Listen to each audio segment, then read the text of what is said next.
Bendiciones. ¿Cómo discipular a otros? Es la pregunta que muchos se hacen. Hay un dicho que se refiere al éxito, el cual dice: éxito sin sucesor es un fracaso. Por muchos años la Iglesia de Jesús ha venido careciendo de mentores que puedan discipular a otros. Es un mandato del Señor hacer discípulos en todas las naciones, pero lamentablemente no se ha estado cumpliendo. Hoy, lamentablemente, el 85% de las iglesias de nuestra nación no dan discipulado. Entonces hay muchos factores por los cuales la gran comisión de ir y discipular a otros no se ha estado levantando a cabo de una manera eficaz. El libro de Mateo capítulo 28 verso 19 dice: por tanto, id y haced discípulos a todas las naciones, bautizándolos en el nombre del Padre, del Hijo y del Espíritu Santo. ¿Qué razones impiden que un líder se reproduzca en otros? ¿Por qué los pastores y líderes no quieren reproducirse en otros? Las respuestas tienen que ver, número uno, por la ignorancia, no saben cómo hacerlo. La falta de identidad, no saben quiénes son. El temor a delegar porque piensan que lo van a hacer mal. La falta de un modelo porque nadie se sujeta a nadie. La falta de un corazón de padre porque lo único que están haciendo es reproducirse como a ellos, pero no como padres. Entonces, ¿cuál es el método bíblico para discipular a otros? Ha habido dos escuelas de enseñanza para ser discípulos. Una de ellas es la escuela greco-romana y la otra es la escuela hebrea. Estas dos escuelas tienen los siguientes métodos. La escuela griega, por un lado, el modelo del estudiante es la clase. De la escuela hebrea, el modelo del estudiante es el mentor. De la escuela griega, el método académico en el cual no tiene ninguna relación con el mentor. En la escuela hebrea, el método es relacional, en el cual existen relaciones de pacto. En la escuela griega es un método pasivo, o sea, sin práctica. En la escuela hebrea es un método experimental y práctico. En la escuela griega es un método teórico, en la escuela hebrea es un método de adiestramiento y capacitación. En la escuela griega es un método donde solo participa el maestro. En la escuela hebrea es un método donde el maestro y el discípulo siempre están interactuando. Entonces, ¿cuál fue el método que Jesús empleó? Jesús empleó el método hebreo. Como hemos visto, él fue el modelo de sus discípulos. Y vamos a ver un ejemplo. Dice la palabra en el libro de Marcos, capítulo 3, versos 13 al 14. Después subió al monte y llamó así a los que él quiso, y vinieron a él. Designó entonces a 12 para que estuvieran con él, para enviarlos a predicar. La única manera de discipular a las personas que están a nuestro alrededor y a la vez causar un impacto en sus vidas es a través de establecer relaciones de pacto con ellas. Los líderes pueden discipular de dos formas. Número uno, un discipulado de vista y de palabras. O número dos, un discipulado a través de las relaciones cercanas. Esto es, el discipulado donde se traen personas bajo las alas de un mentor. El libro de Juan, capítulo 13, verso 25, dice: él entonces, recostándose sobre el pecho de Jesús, le preguntó: Señor, ¿quién es? La pregunta es: ¿qué es un mentor? Es uno que tiene la habilidad de identificar y desarrollar el potencial de otros, por medio de invertirse en ellos con sus dones, habilidades y talentos. A la vez, lleva al discípulo a su destino. ¿Qué es un discípulo? Es la palabra griega matetes, que significa aprendiz, pupilo, discípulo. Uno que sigue detrás, que imita un seguidor. Un hombre es llamado matetes cuando él mismo se ata a alguien más. Para adquirir de este conocimiento teórico y práctico, la palabra discípulo significa uno que se sostiene bajo la instrucción, enseñanza y adiestramiento de un mentor, con el fin de desarrollar su potencial. La forma más efectiva para formar, adiestrar y moldear un discípulo es generando una relación cercana, y la clave para mantener la relación entre el mentor y el discípulo es el compromiso. Pero ¿cuál es el nivel de compromiso del mentor para con el discípulo? El mentor está comprometido con la persona. El mentor debe estar comprometido con el proceso y el desarrollo. El mentor debe estar comprometido con el potencial. ¿Cuál es el compromiso del discípulo con el mentor? Número 1, fidelidad al mentor. La palabra fiel se define como uno que hace su trabajo de continuo sin desmayar. uno de quien se puede depender, uno que está comprometido con el trabajo y las tareas dadas por el mentor. Número 2, otro compromiso del discípulo con el mentor es la lealtad. Al mentor, fíjese, la palabra leal se define como uno que está comprometido con su mentor y que no deserta en el momento de crisis. Entonces el discípulo debe estar comprometido con el proceso y desarrollo de su potencial. Pero ¿cuál es el proceso de un creyente en un discipulado? Número 1, negarse a sí mismo. Esta expresión significa que un discípulo tiene que dejar cosas, negarse a sus deseos y a sus aspiraciones por hacer la voluntad de Dios. Dice la Biblia en el libro de Marcos capítulo 8, versos 34 al 36, y llamando a la gente y a sus discípulos les dijo: si alguno quiere venir en pos de mí, niéguese a sí mismo, tome su cruz y sígame. Todo el que quiera salvar su vida la perderá, y todo el que pierda su vida por causa de mí y del evangelio la salvará. Porque ¿de qué le aprovechará al hombre ganar todo el mundo si pierde su alma? Número 2. ¿Cuál es el proceso de un creyente en un discipulado? Dejar su vieja manera de pensar. Toda persona que entre al discipulado del reino de Dios debe cambiar su manera de pensar para adquirir la mentalidad de Cristo. Por eso el libro de Filipenses, capítulo 2, verso 5, dice: haya pues en vosotros este sentir que hubo también en Cristo Jesús. Número 3. ¿Cuál es el proceso de un creyente en un discipulado? Número 3. Tomar su cruz cada día. Marcos 8:34 dice: llamando a la gente y a sus discípulos les dijo: si alguno quiere venir en pos de mí, niéguese a sí mismo, tome su cruz y siga. Pero ¿cuáles son las cualidades de un buen mentor? Todos nosotros quisiéramos tener un buen mentor. Y estas cualidades son estas. Número 1, tiene la habilidad de poder dialogar. Y es algo que muchas veces nosotros no encontramos. Número 2, modela la integridad. El mentor no tiene miedo que le conozcan su vida privada, es transparente, no se avergüenza de su vida. El mentor modela la vida de Cristo con sus palabras y con sus hechos. Número 3, un buen mentor conoce su propia identidad. Número 4, un buen mentor tiene una relación íntima con Dios. Nosotros impartimos a las personas lo que sabemos del Señor. Número 5, un buen mentor debe tener realmente mucha sabiduría.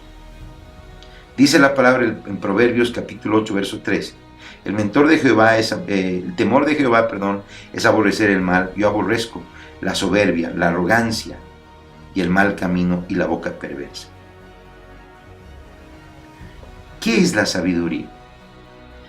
Es la virtud del carácter de Dios que consiste en conocer la naturaleza de las cosas creadas, ya sean visibles o invisibles, y tratar con ellas correctamente, en el tiempo oportuno. La virtud más sobresaliente de un mentor que ha alcanzado madurez es la sabiduría para conocer el origen de las cosas, el porqué de las cosas y cómo tratar con ellas. Otra característica muy importante de cuáles son las cualidades de un buen mentor. Número 6, un buen mentor afirma a sus discípulos. ¿Cuáles son las áreas en las que un mentor debe afirmar a sus discípulos? Número 1, afírmelos en su identidad personal. Número 2, afírmelos en el área del trabajo. Número 3, afírmelos en el llamado en Cristo.